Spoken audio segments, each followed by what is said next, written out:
Hey everyone, what is up? And welcome back to the Lifestyle Lifter Show. And on today's episode, I want to talk about how to gain muscle without gaining fat. This is something I feel I'm in a good position to talk about because I'm just transitioning out of my lean bulk, which I've been doing since September. And today, the 1st of February, as I'm recording this, I'm going to transition out of that bulk into more so a maintenance and potentially a bit of a cut phase. And I managed to do it while staying relatively lean. So I started at 79 kilos and my weight fluctuated as high as 2 days ago. It went to 83.6. This morning it was at 81.6. But that's why I recommend you weigh yourself every single day. My weekly average has been roughly in the range of about 82, 82.5. So I'd like to think I put on in the range of about 3 kilos of relatively lean muscle, and obviously there was some body fat there as well. But on today's episode, I really want to dive into how to gain as much muscle as possible and minimize your amount of fat. Look, it's not all sunshine and rainbows. When you do a lean bulk, it's inevitable you will gain some fat, but the ratio of muscle to fat that you actually gain, this all depends on the process and the way you actually do go into your lean bulking phase, essentially. All right. So I want to talk about this in a bit more detail. And firstly, let's start out with some common mistakes. And I used to often wonder, I'd watch some YouTubers online, and these guys absolutely shredded. And yet they're showing themselves like eating cheeseburgers from McDonald's and having cereal for breakfast. And they're showcasing all of that, even though, as we know, that's not how they eat the majority of the day. But the reason being is because they're saying they're doing a bulk. And then what the problem I have with that approach, especially with social media, is someone innocent and gullible like me back in the day, I would have then just been off the opinion that, oh, if I want to gain muscle, I can just pretty much eat like an asshole. Go to McDonald's, eat as much cereal for breakfast as I want, not track my calories at all. The furthest couldn't be true. You got to be still rigid and structured with your diet if you want to gain as much muscle as possible without gaining fat. It just means you're allowed to have more calories, but the type of food you eat does matter, which is why one of the most common mistakes people make when doing a bulk is they just completely neglect all of the nutrition principles they've been following to date and just say, right, I'm just going to go to McDonald's. I'm not going to track my calories. I'm going to eat as much as I want. It's fantastic being able to eat more food, but the type of food that you eat still does matter. Okay. Don't eat like an adult. Eat like an adult when you're doing a bulk. Sure, you've a bit more flexibility and leeway there that you can incorporate more carbohydrates. You can definitely get away with the quote unquote the cheat meal with a bit more freedom than someone who is on a cut. But with that being said, don't do the dog in it. If you want, you can, but you're just gonna effectively put on some unnecessary body fat that you don't really want to do. And this is then going to cause you to 4 weeks in scare yourself out of the book. God, I don't like the way I look. I'm seeing love handles now. I'm seeing body fat in areas on my face. My face is getting a bit chubbier. All of these things you'll notice, but if you do it too quick, you're not giving yourself an opportunity to gain and pack on as much muscle as possible. With that being said, then from here, so do not make that mistake of just, going to McDonald's and neglecting the quality of your food. The quality of your food still matters if you want to have a good quality lean bulk. Secondly, then identify your start point. And the higher the body fat percentage you have, the less aggressive your bulk needs to be. Whereas the leaner you are, the more aggressive you can afford to be because you've got a lower body fat percentage. With all of that being said, though, a common question people ask is, should I do a cut first or should I bulk first and then cut so I've got a broader base? And depends on your start point. For 95% of people, I will say no. Do it in the reverse. Do a cut first and then bulk. All right. One of our clients, for instance, let's just call him Shane. And he would have been training in the gym relatively consistently for about 15 months, but hadn't really seen a whole lot of progress. And his ultimate goal was to build muscle. But he hadn't really earned the right to build muscle yet because he still was carrying, a decent amount of body fat. So what we did with Shane in that situation was, and this is what he's currently doing, we're getting him to do a cut, all right, and to drop the body fat first because number one, this will actually increase your confidence. When people really say they want to do a bulk, at the end of the day, what we're really talking about is we want to build muscle and still minimize the amount of body fat that we have. And that's effectively what we're doing with Shane now at the moment. We're focused on him doing a bit of a cut, not too extreme that it's like, that his calories are drastically low, but low enough that he's able to start seeing definition. All right. And he's actually seeing, muscles, more definition there, seeing himself in the mirror how he's never looked before. Which means then that when he does finish his cut phase, he's now going to be in a much better position to do a lean bulk because he's got a lower body fat percentage. But if you're someone with a relatively high body fat percentage, let's say 15 to 20 above for guys, 25, 30% for girls on average, I would question whether you should do a bulk first unless you're prepping for some form of a competition. And I would recommend you to do a cut and then transition to a bulk. All right. That would be my thoughts there. So in general, I think you should cut first and then bulk, but this obviously does depend on your start point. All right. From there, then we need a moderate calorie surplus, not an extreme one, but a moderate one. So dependent on how advanced you are, a good range I feel is a 5 to 15% calorie surplus. So let's just say, for example, that your maintenance calories are at 2,500. A 10% calorie surplus would be an extra 250 calories. Okay, so 250 extra calories, that'll bring to 2,750. Now, when you're doing a bulk, I think it's a good idea to partition your calories and to cycle them throughout the week. So on your harder training days, you might go up to 3,000. But then on your rest days, you might stay at 2,500. And once you actually don't go over your weekly budget, it doesn't really matter how you balance them out. With that being said, though, if you have a stubborn body part, a lagging body part, a good thing that I've found to work well is to eat more carbohydrates and eat more calories on those days. Let's just say, for example, you're really trying to bring up your legs and you'd like to strengthen your quads, your glutes, your hamstrings, but you feel you don't have enough definition or enough muscle there, you can actually potentially go to 3,000 in this example on those days. And if you feel you're relatively happy with your upper body, you don't need to go as aggressive on those days. All right. So that's just a nice way to bring up any lagging body parts. Obviously, train it more frequently, but also eat more calories and carbohydrates on those training days. Okay. So we've identified your start point. We're in a moderate calorie surplus of 5 to 15%. And just give yourself a bit of time as well.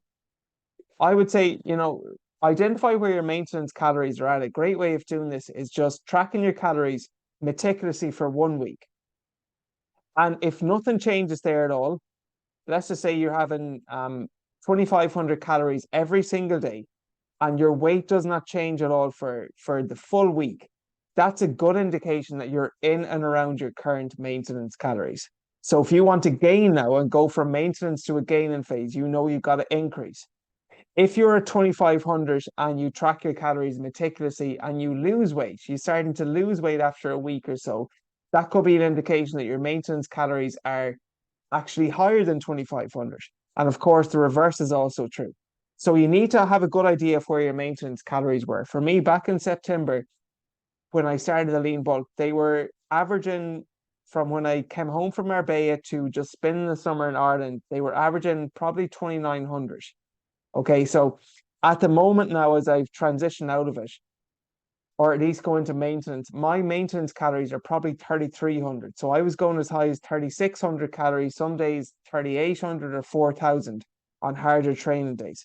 Okay, with minimal fat gain. So I actually built up my maintenance calories over time. That's another good benefit of doing the lean bulk. It's just good for your metabolism. It's not good to be staying in a calorie deficit for too long, particularly if it's an intensive. And I know everyone is different, but if you are someone who is really rigid with your calories, it's probably a good idea even to take a week or two at maintenance and then go back into a deficit. But for me, I really wanted to rebuild my metabolism, which It definitely took a hit after doing a photo shoot in 2021. I did build it back up to probably 29 to 3,000. Then I went to Marbella. I didn't really want to like add too much body fat there because obviously the sun, the beach, and so on. So I stayed relatively lean there for 5 or 6 months. Wanted to stay lean then for summertime as well. It's the time of year to be that way. And then coming into the winter, I said, you know what? I haven't done a bulking phase in nearly 3 years. So I think it's a good time to actually do this now. I'm not to say I could potentially push it a bit more, but I like staying relatively lean, and I definitely have noticed a nice increase in muscle mass there. So I'm pretty happy at the moment with how it's gone.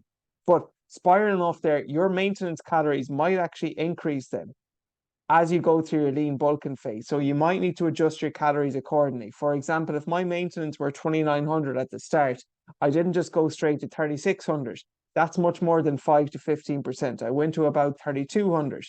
And then once I started to be able to maintain and not notice much change at that, slowly bumped it up to 33, 34, 35, 36. All right. So once you've created your moderate calorie surplus, then we need to manage your macros. And the most important one being protein. And protein is equally as important when you're doing a lean bulk than when you're doing a lean cut. So ideally 1.6 to 2.2 grams per kilo of body weight of protein. So if you weigh 80 kilos, we'll just say multiply that by two. I think it's a nice just double it for ease of calculation. That'll be 160 grams of protein a day. You can even go higher than that, but what I would say is just balance out your carbohydrates and fats then. That's going to be, that's not going to be as important. Okay. But manage your macros. Protein is the most important one. Carbohydrates, then they actually are particularly important when you want to build muscle because you're going to be pushing your training, which I'm going to be talking about next. And when you want to push your training harder, you should be aiming for PRs there. You need some extra energy, you need some extra fuel there for recovery. So I would definitely recommend bumping up your carbohydrates on harder training days and maybe 3 grams per kilo body weight on rest days. But you could go as high as 5 to 6 grams of carbs there per kilo body weight, potentially even higher, and just scale it back on rest days. That's what I found personally works best for me. Again, everyone, individual variants will apply. So just take that with a pinch of salt. Again, though, going back to managing your micros, I would not recommend, checking out any of these cancer cookbooks you see online where people are like, here's what I eat in a day to stay shredded, and it's a thumbnail of them having a cereal. People often neglect not only there's no point looking good if you don't feel good.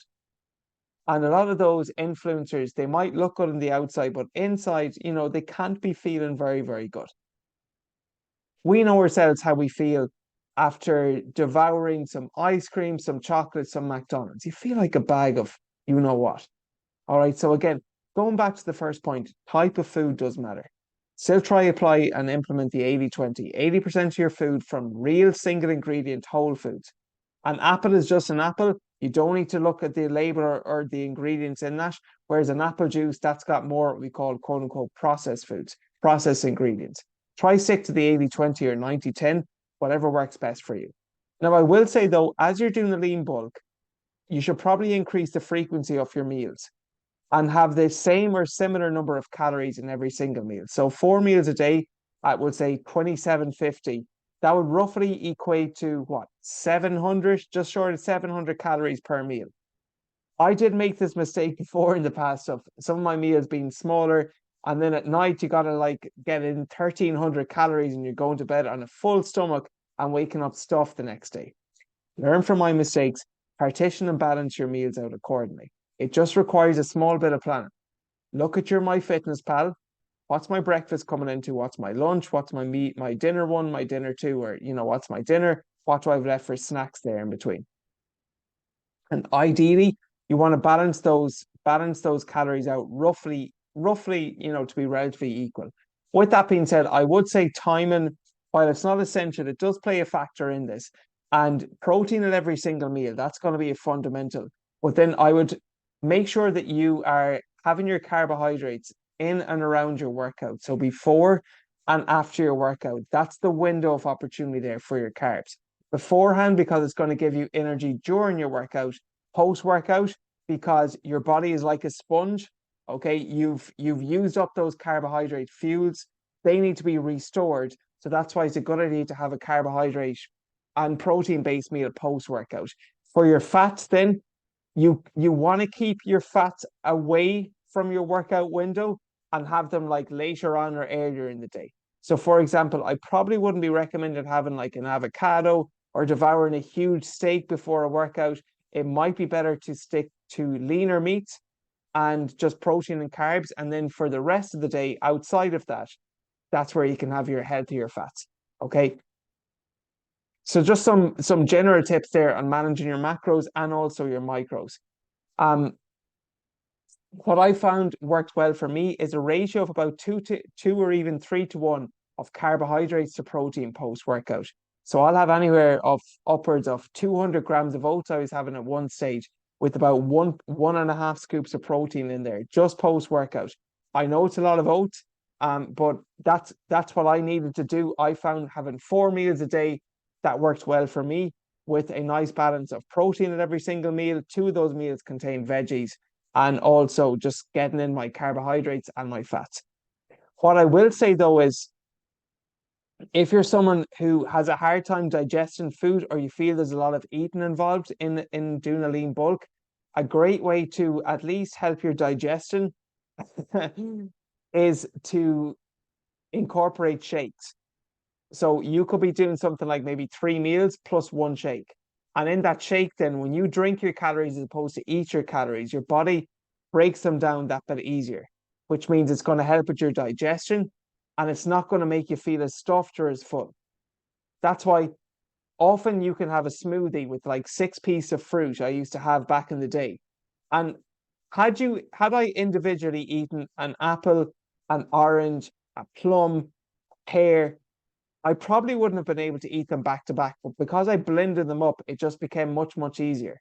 Okay, so that's where shakes can really be beneficial, particularly if you're doing a bulk. All right. From there, then let's go on to strength training.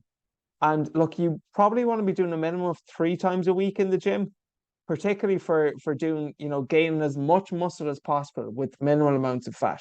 2 is enough to maintain, but if you really want to build here, that's what we're talking about, how to gain muscle without gaining fat. You want to be ideally going 3, but I would say let's aim for about 4 at least. That's where you're really going to be able to push for PRs. Okay. Now you're training for a cut and you're training for a bulk. It shouldn't necessarily change. The only thing that I would change and factor in is the volume, the reps and sets that you're doing there. But for the most part, unless you're doing like a peak week and you're in the final 2 or 3 weeks of like a real intensive bodybuilding cut, which I doubt anyone here listening to the show is ever going to get to, or going to go down that deep, I wouldn't really change your training much.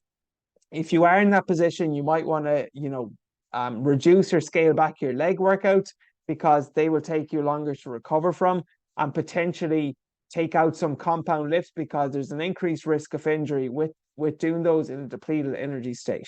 But now we're talking about doing a lean bulk and you're training, let's push for PRs now. Know your numbers in the gym. At my height, so when I did my leanest bulk and I got to my heaviest weight, it was back after I ran the marathon in 2016. I went from 86 to 90 kilos in about 8 weeks, which was probably maybe a bit too fast in reflection. But at the time, I was having 4,000 calories a day. But I'll tell you what, I was also hitting good numbers in the gym there. I managed the gym that I use in Barnajarrig. I managed to do a sled push with every single plate, 300 kilos worth of plate on the sled, excluding the weight of the sled itself. All right, so I was doing some good numbers there with my legs. I was up to like 200 and beyond kilo deadlift. I had a 150 squat in and around, and I first time and only time ever getting 5 reps and 100 in the bench, which for me was huge. Now at the moment, I don't know what my sled push will be because I haven't really tested. I was able to do 220 or 240 a few weeks back. My deadlift, I haven't been able to deadlift as consistently. I still pulled sumo 200 during the week, but that was elevated.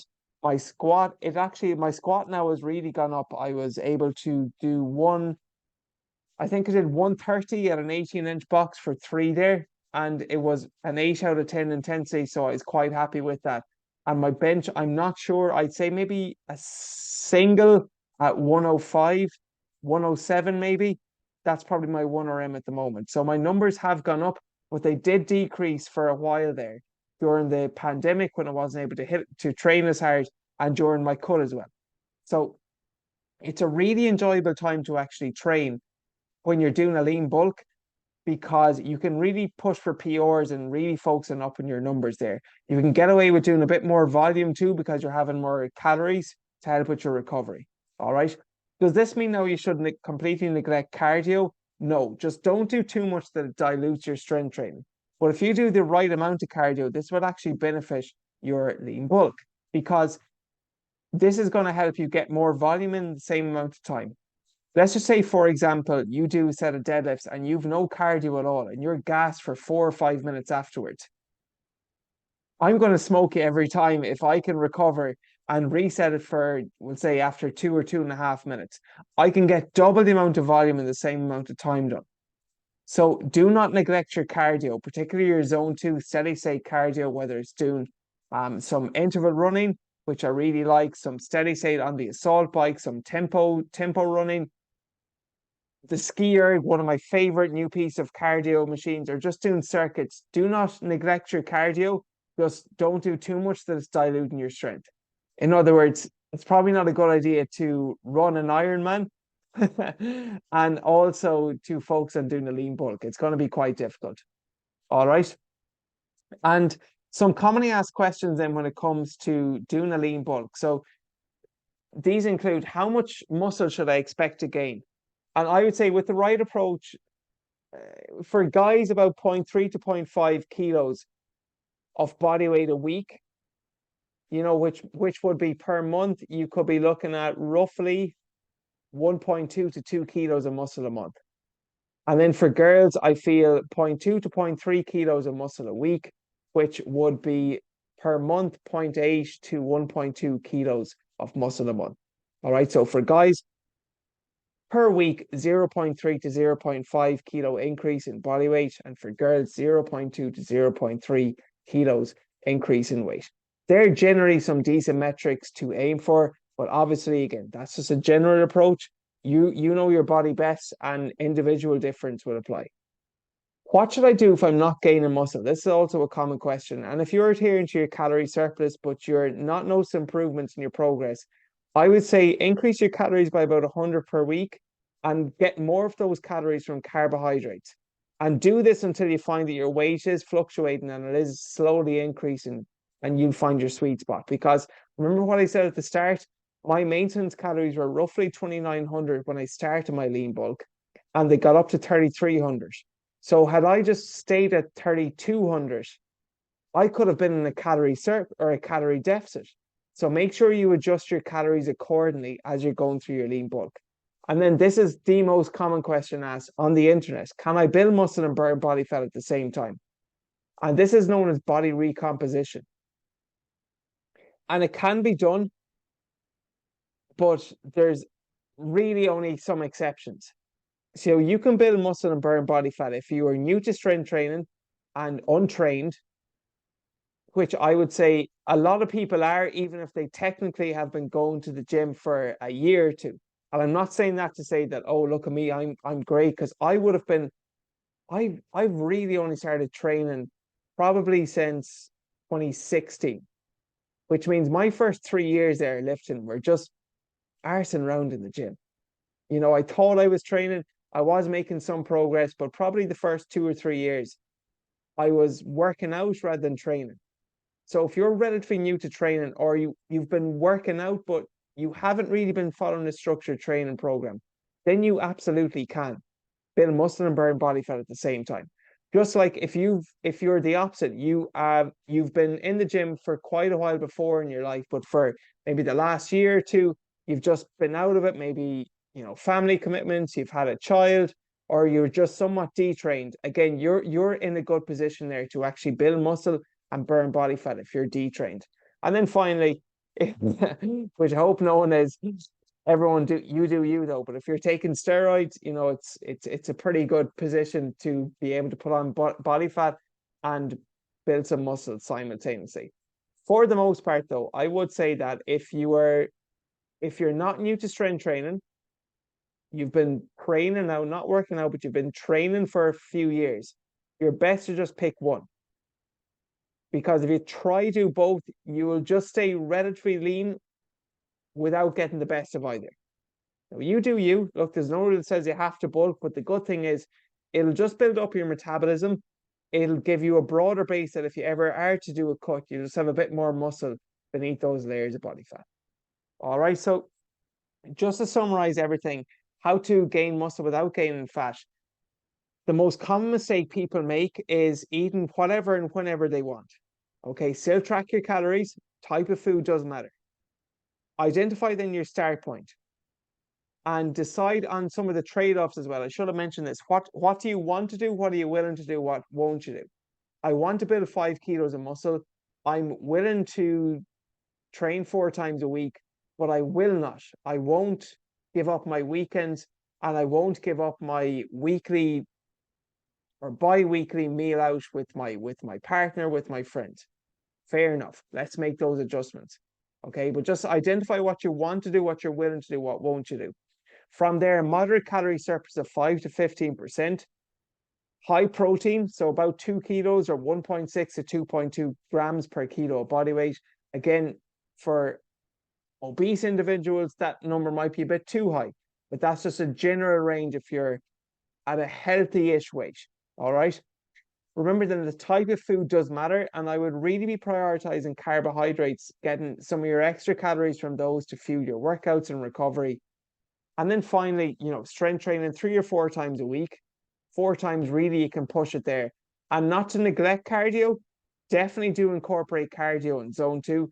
Just don't do too much cardio that it can dilute your strength gains. But you can absolutely get the best of both worlds. And cardio, the right approach to cardio will actually help you recover faster between your workouts. All right. And that is all for this week's episode. So hopefully you found that helpful on how to build muscle without gaining fat. And if you did, look, just please pay the small fee. The fee is not monetary. If you got value from this, if you learned something new, if it gave you a new idea, if it changed your perspective on anything, please just share the show.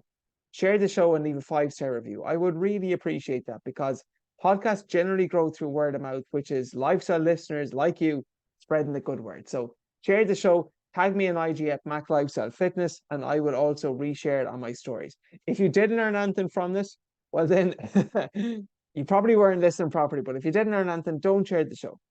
It's only a value exchange. But if you change your perspective, if you got something new, I would really appreciate if you shared it. That is all for this week's episode. Hope everyone has a great week, and until next week, we'll catch you guys then.